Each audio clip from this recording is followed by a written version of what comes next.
Mulai, coba sebutkan satu kata yang terlintas saat mendengar kata guru. Kisah ini adalah potret nyata dunia pendidikan di negara kita.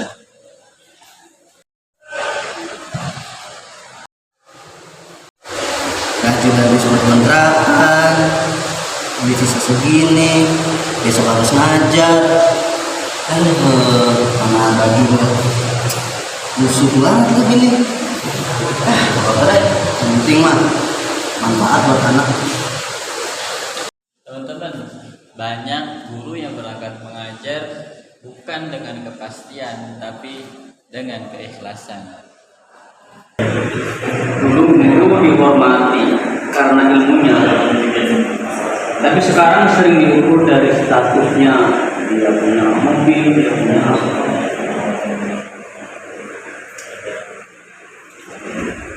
Saya diangkat pemerintah, tapi saya tidak bisa menutup mata melihat rekan-rekan saya dalam berjuang.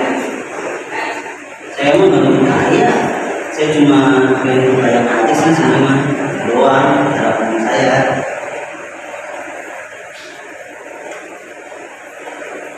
Guru hidup dalam kekurangan, apakah kualitas pendidikan kita bisa maksimal?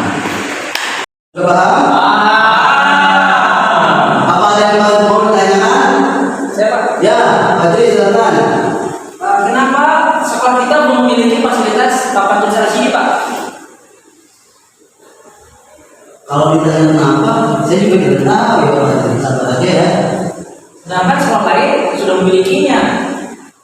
Nah, itu nanti Bapak tanyakan ya di bagian fasilitas, bagian atasnya. Kan Bapak cuma guru, Bapak mah bukan bidangnya, bukan wewenangnya untuk fasilitasi yang seperti itu. Tapi nanti saat Bapak coba tanyakan ya. Sabar ya. Teman-teman, sudah kita lihat tadi, guru seringkali menjadi tameng dari sistem pendidikan, sarana prasarana pendidikan yang belum sempurna. Bapak-bapak, mohon kerjasama dan bantuannya ya untuk memastikan bahwasannya dokumen pembelajaran kita harus sudah lengkap, karena sebentar lagi insya Allah akan ada supervisi yang datang ke sekolah kita. Sebenarnya jujur aja ya, tidak sesini ini sebagai guru ini jadi sebenarnya yang hadir dari hati Pak. Cuma ya kita dibebankan dengan administrasi yang ini tahu kita saat saya mengajar ke anak-anak itu ada emosi-emosi itu terluapkan. Ada sih, bisa nggak sih kita mengajukan gitu kepada si itu tuh supervisi itu buat guru jangan beban administrasi gitu Pak, capek banget kita nih. Saya sebagai pengawas dan ini sebagai kepala sekolah kita. Jadi kita ini lembaga tidak ingin membuat guru menjadi lelah. Katakan sekali lagi, tidak ingin membuat guru menjadi lelah. Tetapi lembaga saya dan Pak Kepala Sekolah ingin melihat guru itu berdampak bagi semua murid akhir. Lalu apa solusinya? Bagaimana guru bisa berdampak untuk anak-anak? Sedangkan kita ditekan terus dengan administrasi yang menurut kami melelahkan. Bayangkan waktu istirahat saya ngerjain ituan lah, itu data lah, inilah, itulah, itu menurut kami saya sebagai guru itu sangat lelah. Jujur aja Pak, harus masuk kelas, harus pas istirahat, waktu gini istirahat harusnya ngopi, harusnya istirahat lah gitu. Tapi kita harus ngikut data, pulang sekolah juga ngikut data, malu langsung kadang-kadang. Bagaimana Pak solusinya? Bapak nggak pengen kita lelah, tapi apakah ada solusi?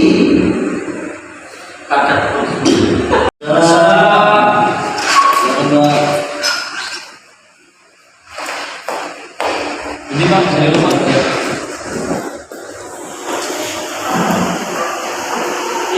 Saya menanyakan, kok anak saya sekarang nilainya malah turunnya Pak dibanding tahun kemarin? Di rumah apakah Bapak mendampingi anak saja? Sepertinya saya sih mendampingi Pak, tapi gimana Pak? tanggung jawab nih yang sekolah. Kenapa anak saya kemarin bagus, sekarang bisa turun nih? Dari di rumah main HP juga. Karena saya kerja Pak ya. Saya kalau ini kurang perhatian juga nih. Tapi dikasih HP enggak rumah? Kalau dikasih mah enggak, tapi kalau mungkin apa juga, saya nggak tahu ya. Begini Pak, di dalam dunia pendidikan itu kita tidak harus memakan guru, karena guru itu waktunya terbatas. Di sekolah hanya sampai jam 1, lebih banyak waktu di rumah. Jadi berkembangnya bukan waktu guru di sekolah, tapi bagaimana kita sebagai orang tua mendidik anak. Dan kita ini guru ini bukan pengajar, guru itu mitra. Sebenarnya guru itu hanya mitranya bapak untuk membantu mendidik anak. Jadi mohon kerjasamanya untuk di anak lebih dewasa lagi Pak, karena zaman sekarang itu banyak gangguan-gangguan dari dunia maya. Jadi mungkin lebih diatur lagi penggunaan handphonenya dan main di rumahnya itu.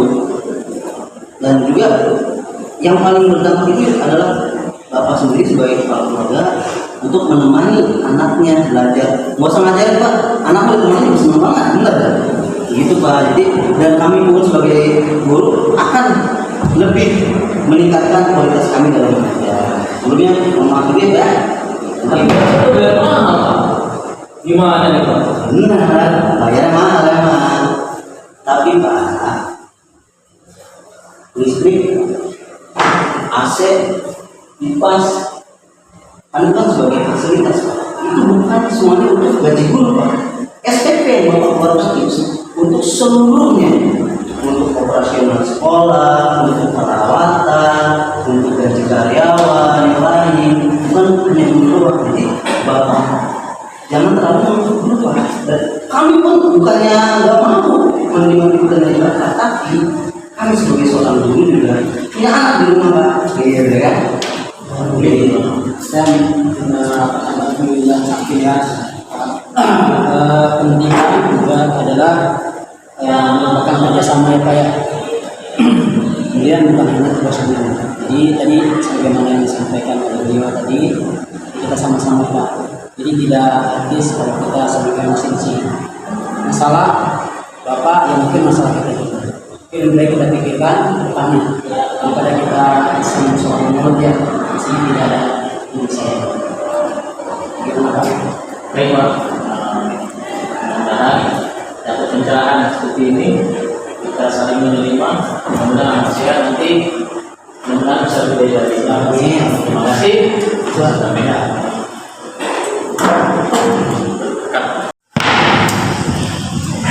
Begitulah teman-teman, ketika sistem pendidikan gagal, maka guru orang yang pertama disalahkan. Menurut Anda, siapa yang bertanggung jawab atas pendidikan anak? Apakah orang tua atau guru? Dalam agenda rapat pesan ini kepada kepala sekolah dan kepada guru yang hadir dalam rapat ini, saya perwakilan dari Dinas Pendidikan. Saya mendengar suara guru kesah seorang guru, entah itu dari upahnya yang sangat-sangat minimum ataupun seorang guru yang tidak dihargai oleh seorang murid. Saya ingin kebijakan itu berpihak kepada kita, kepada seorang guru. Jadi guru itu harus dihargai. Betul Bapak. Sekolah itu tentu saja tidak bisa berjalan sendiri. Keberhasilan pendidikan itu butuh kerjasama kita bersama, mulai dari guru, tenaga pendidikan, dan semua unsur yang terkait dengan itu, agar program pendidikan bisa kita lakukan dengan baik. Seperti itu Bapak. Tuh, guru butuh dihargai Pak, bukan hanya nilai.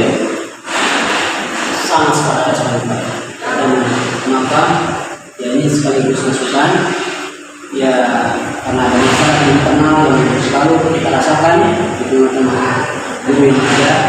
Jadi kita yang lama kadang bahkan dengan yang baru.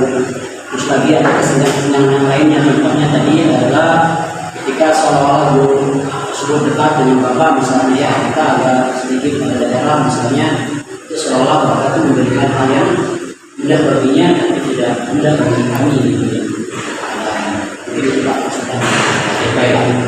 terima kasih. Maksudnya saya berikan untuk kedepannya kita akan adakan evaluasi untuk membahas khusus tentang ini agar nanti tidak terjadi kesenjangan dalam pemberian tugas tadi. Saya rasa selama ini saya sudah berlaku adil untuk memberikan tugas kepada bapak-bapak sekalian. Teman-teman, guru bukan hanya sekedar pengajar, mereka mendidik, membimbing, mereka adalah penjaga masa depan bangsa. Jika guru lelah, apakah pendidikan kita tidak akan berubah? Hormati guru, sampai sekalian. Tiga.